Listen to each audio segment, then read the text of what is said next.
to George's Gaming Guide. So as you can see, I'm building the Justifier, aka Cad Bane ship, with my dad, set number 75323, and this is made out of 1022 pieces, so this is an absolutely massive set. Now this set includes 5 minifigures. They are Hunter, Omega, Cad Bane, Fennec Shand and Tod 360. So I'm going to let Dad go over what's on the box and just give his personal opinion on what he thinks the set's going to be like. Yeah, so I think this looks quite nice. You'll see that despite a lot of the sets that come out in the 1st of August, it's actually a Bad Batch affiliated set rather than the Obi-Wan. Now the reason for that is that the first time you ever saw this ship in the Star Wars programs was when Cad Bane had actually captured Omega, and that's when the ship was introduced. So it's quite nice to have actually done it like that, despite him being in the Obi-Wan series. So yeah, so it's nice. It's a Bad Batch. If we look at the back of the box, you'll see that the engine at the back moves. It looks like it goes into landing or flight mode, and it looks like it may actually affect the landing gear as well, so that's quite nice if the mechanism's in there. You've got the hatch on top of it's a bit hard to see, on top of the cockpit. The whole hatch looks like it comes off so you can get into the cockpit. And it looks like the side bit's open. Not sure or not whether that's literally just for the storage of the extra bolts or whether there's something else to do with that, so we'll have a look at that on the end of the model. It also looks like you get a bit of bounty you've got as well. So I think overall it looks a nice set. Really pleased that Omega's in this. Should have really been in the Bad Batch shuttle, but they decided not to do that. So I don't know if this was in mind when they did the Bad Batch shuttle, which is why they left her out. But yeah, it's good to finally get the Omega figure. Yeah, I think this is going to look absolutely amazing when this is built. So without further ado, let's get straight on into building.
This is the finished model, and all in all I do think it looks absolutely amazing. So for the review I'm going to go over the model itself and Dad's going to go over the minifigures, so I'm going to hand you over to Dad for the minifigures.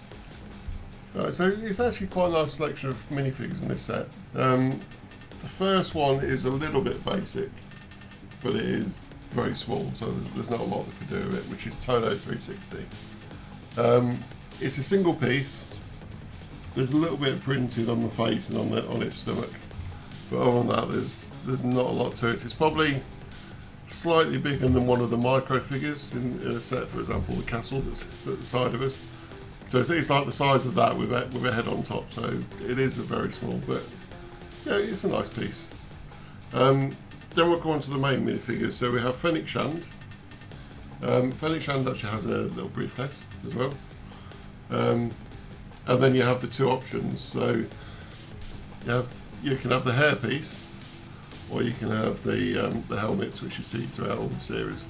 So at the moment I've got it on with a hairpiece. I say the printing on this is really nice. It's actually got arm and leg printing, and it's quite hard to see because it's silver on black and it's very fine lines. But overall, it does look really nice. There are shades of orange on the arm patch and on the legs. That's pretty good. The head is double-sided, which they can do because they've got the long hair piece. And the helmet. And I say you can put the helmet on. So again, it looks really nice. Very good figure. So yeah, I'm pleased they included that. Personally, I think it's better with the helmet on. I just think it looks cleaner. Yeah. So next we have probably the most anticipated figure apart from Cad Bane in this set, which is Omega. As I say, it was a bit disappointed that you didn't get Omega in the Bad Batch shuttle. It was one thing we said at the time, wasn't it? Yeah. It should have really had her in it. She does actually come with a pair of handcuffs, which you don't have to have on. She has got double-sided head again, because the hair is long enough to cover the back of the head. And she's just got a clothes on like she has in the series, so the blue sleeve top with a white on it. So yeah, it's just a nice bit of printing and done with the mini legs. It's gone back to the mini legs that don't move. I think we've only seen the moving ones in one set, haven't we? Yeah, the moving ones were in one of the Harry Potter books, I think. So then we have Hunter, and Hunter has got his knife. I don't think did he come with a gun? No, he didn't. So he doesn't come with a gun, he's literally just got his knife. The face printing is actually quite nice on this. Again, it's double-sided, so you can choose what sort of face you'd like him to have. The printing on him, again, is very nice. Quite hard to see again because it's very subtle. It's like greys and silvers on blacks, but it does look really good. And then the helmet print on this has got lots of detail as well. So it's got the markings he has on his helmet, and again, I think a very nice figure. So yeah, good inclusion in the set.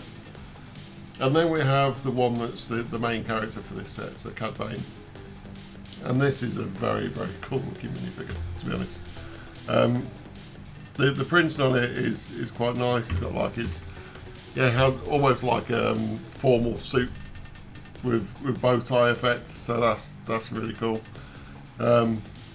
But I think he's actually supposed to like a neckerchief like in the Western, but that's a bit what it looks like. That is like somebody at a Midwestern standoff, that's what that is right there. Got his dual guns, his hat, and then his face is only single-sided. It is printed with the blue and red eyes, which when you're looking at under the hat is actually really nice. And then it's got like his breathing gear, which on a lot of these figures, and especially the Darth Vaders, it goes under the head, so it just holds it in position. But I think with the hat on, the fact that you can literally just about see his eyes, I think is really nice. So again, another great inclusion in the set, and I think the figures that come in this set are going to be one of the main reasons why people will go for this. It's just a very nice selection. So now I'll pass you across to George to go over the model itself. So first of all, as you can see, this is a humongous ship. This is absolutely massive. We struggled to fit this on a shelf. It's so wide to the point where it actually comes off of the shelf slightly. That's not very good. So you got the two bolt shooters on the edge of each wing, I guess you could call it. So they do fire quite well. So it's the green bolt, which is quite nice. Now, if this will work, we have got the engine, which comes up and also gets the landing gear off of it, which will move the model, I know.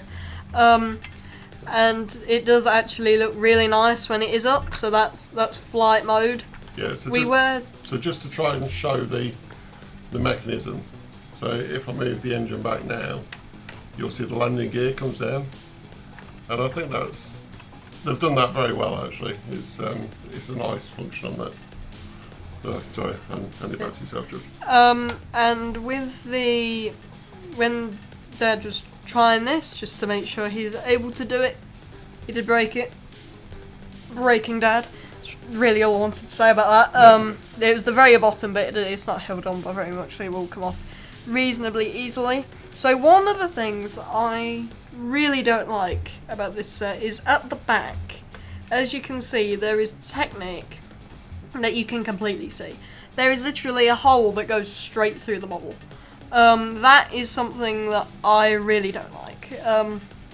I think LEGO could have fixed this problem very easily, and I think they just decided not to be honest. They just thought it'd be a lot easier. Instead of putting even more pieces into it, they'd just try to make it a lot more of a basic model. So that's quite a shame.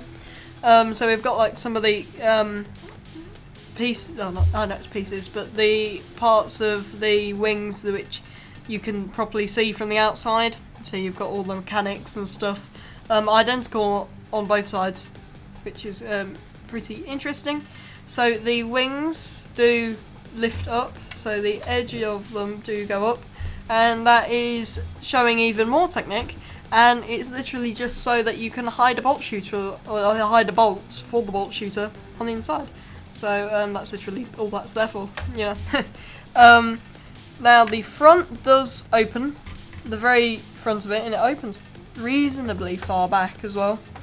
So you've got Cad Bane's seat with a couple of printed pieces. You've got all the cargo. We've got a load of bombs in the front of it that it tells you to put there. There's a little prison at the back that just about fits Omega, but as though it fits, the model fits about Omega and Cad Bane, and that's about it. Probably Todo 360 as well. Something that's going to be really hard for us to actually show you is on the very bottom there is the cargo ramp at the back, which does open. Whether it will decide to open for us or not is another matter. So you've just got a massive, well not massive, but you've got a reasonable portion in the back where we've got all of his goods, which you got from obviously bounty hunting or stealing, probably bounty hunting, because he always does it for a good payday. And that's one of the things you get quite a bit with bounty hunting. Bounty hunting, there you go. I was trying to figure that out, and also his name at the same time, which didn't work very well. And yeah, so all in all, I do think that this looks like a really nice model, except for just the hole going through it. That's quite a shame. But other than that, this is a really great looking model. The build was really nice, quite smooth the whole way through. There was a few stickers, wasn't there? But there wasn't too many. The majority of the pieces, or some of the pieces, were printed, and I think this is quite an appealing model, in my opinion, if you're looking at it from the front. Again, that hole in the back is a bit annoying, but never mind. And yes, I'm just gonna let you have Dad's opinion, and then we're probably going to be ending the video there. Yeah, so as George said, it's a nice looking model. I say, for the amount of pieces, it's a very, very big model as well. I think the stickers, there weren't many of them, but I think they do a nice job. So we've got on either side of the cockpit. I believe the cockpit pieces are actually printed. Yeah, they always are. And then you have the one bit that I would have liked to have seen printed was the actual glass, because it's the stickers. If you don't get it perfect first time, you can't really move them to put them in the right position, because they leave a film, so you don't get the clear finish on it. So that's the only downside with the sticker part, the fact that the glass bits are a bit awkward. And so you've got stickers either side, just give a bit of detail, and then the final stickers are actually on the credits on his bounty. So not too many, so that wasn't too bad. I think for the price point, it was a bit high. To be honest, it was the most expensive out of all the August sets that came out, which is quite a shame. But and I wouldn't say it's the best value, to be honest. It's not bad. I mean, the minifigures make up for it a bit, but for the actual build itself, it was pretty expensive. I mean, when you compare it to, well, we haven't built it yet, but the looks of the ATTE, which is quite a bit cheaper, and then the Scythe, which is almost half the price, you don't seem to get that much for your money. But it is a nice build. I say it would be nice in anyone's collection. And yeah, overall, I would recommend it, but I say it's not the best value for money. So I think that's everything for today. So thank you very much for watching, and we'll see you next time. So I really hope you enjoyed this video. If you did, please give us a like and leave a comment to let us know what you thought about the set. If you haven't already, don't forget to hit that subscribe button. And make sure you watch out for this Sunday's video, which is going to be the Minecraft Skeleton Dungeon.